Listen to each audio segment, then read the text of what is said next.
Hello అండి, నేను మీ Sirisha Vanpalli. Welcome back to Vanpalli's kitchen. ఈరోజు మన ఛానల్లో చికెన్ పులావ్ను ఎలా చేసుకోవాలో చూపించిపోతున్నాను. ఈ రెసిపీ చాలా అంటే చాలా ఈజీగా ఉంటుందండి. ఈవెన్ వంట రాని వాళ్ళు కూడా ఈజీగా చేసేసుకోవచ్చు. మనం రెగ్యులర్గా యూజ్ చేసే ఇంగ్రీడియంట్స్తోని ఈజీగా ఎలా చేసుకోవాలో ఈ వీడియోలో నేను చూపించేస్తాను. వీడియోని ఎక్కడ స్కిప్ చేయకుండా చివరి వరకు చూసేయండి. ముందుగా కుక్కర్లోకి ఆయిల్ వేసుకోవాలి.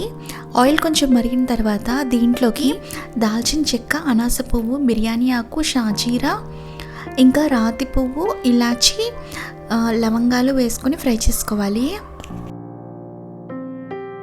ఇవన్నీ కూడా గరిటతో కలుపుకుంటూ ఒక 2 నిమిషాల పాటు ఫ్రై చేసుకుంటే సరిపోతుంది. ఇవి ఇలా బాగా మంచిగా ఫ్రై అయిన తర్వాత దీంట్లోకి నేను 4 దాకా చిన్నగా ఉన్న ఉల్లిపాయలని ఇలా సన్నగా పొడుగ్గా తరిగి ఇందులోకి వేసుకుంటున్నాను. ఇవి కూడా ఒక 2 నిమిషాల పాటు ఫ్రై చేసుకొని దీంట్లోకి పచ్చిమిర్చి వేసుకోవాలి. ఇంకా ఇప్పుడే రుచికి తగినంత ఉప్పు కూడా వేసేసుకొని ఒక స్పూన్ దాకా అల్లం వెల్లుల్లి పేస్ట్ కూడా వేసుకొని ఇవన్నీ బాగా కలిసేలా కలుపుకుంటూ మరొక 2-3 నిమిషాల పాటు ఫ్రై చేసుకోవాలి. ఉల్లిపాయ ముక్కలు ఇంకా అల్లం వెల్లుల్లి పేస్ట్ పచ్చివాసన పోయేంత వరకు ఫ్రై చేసుకున్న తర్వాత దీంట్లోకి ఒక గుప్పెడ కొత్తిమీర, ఇంకా ఒక గుప్పెడ పుదీనా ఆకులు వేసుకోవాలి.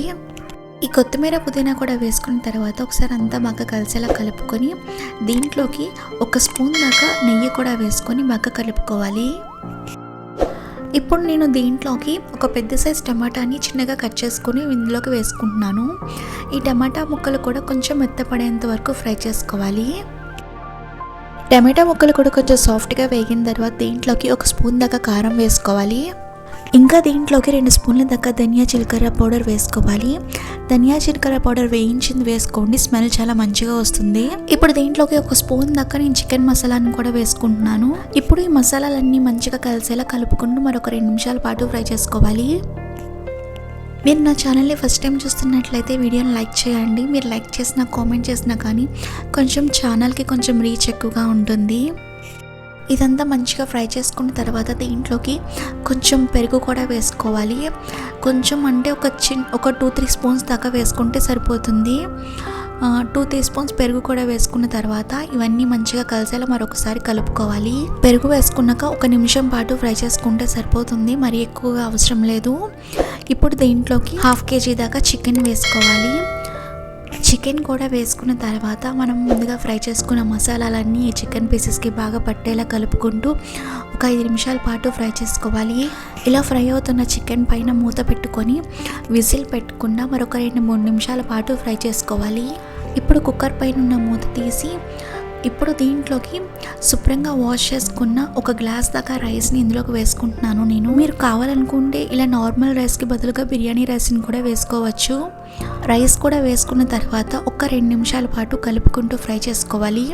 నేను రైస్ని ముందుగా ఏమీ నానబెట్టలేదండి, నేను డైరెక్ట్గా వాష్ చేసేసుకొని ఇందులోకి వేసేసుకున్నాను. 1 గ్లాస్ రైస్ వేసుకున్నాను కాబట్టి దీంట్లోకి 2 గ్లాసుల దాకా వాటర్ నేను వేసేసుకున్నాను. ఆ క్లిప్పింగ్ మిస్ అయింది. వాటర్ వేసుకున్న తర్వాత ఒకసారి సాల్ట్ సరిపోయిందో లేదో చెక్ చేసుకొని మీకు సరిపోలేదు అనుకుంటే ఈ టైంలో సాల్ట్ని యాడ్ చేసుకోవచ్చు. ఇప్పుడు కుక్కర్ పైన మూత పెట్టుకొని ఒక విజిల్ వచ్చేంత వరకు ఉడికించుకుంటే సరిపోతుంది. ఒక విజిల్ వచ్చిన తర్వాత ప్రెషర్ పోయిన తర్వాత 10 నిమిషాల పాటు కదపకుండా అలాగే వదిలేయండి. 10 నిమిషాల తర్వాత దీనిపైన ఉన్న మూత తీసి ఒకసారి మంచిగా బాగా కలుపుకోండి. చూడండి ఎంత పొడి పొడిగా ఎలా వచ్చిందో. మీరు ప్రెషర్ పోయిన తర్వాత వెంటనే తీసేస్తే కొంచెం బాగా మెత్తగా అనిపిస్తుంది. సో 10 నిమిషాల తర్వాత ఓపెన్ చేస్తే ఇలా పొడి పొడిగా ఉంటుందన్నమాట రైస్ అనేది.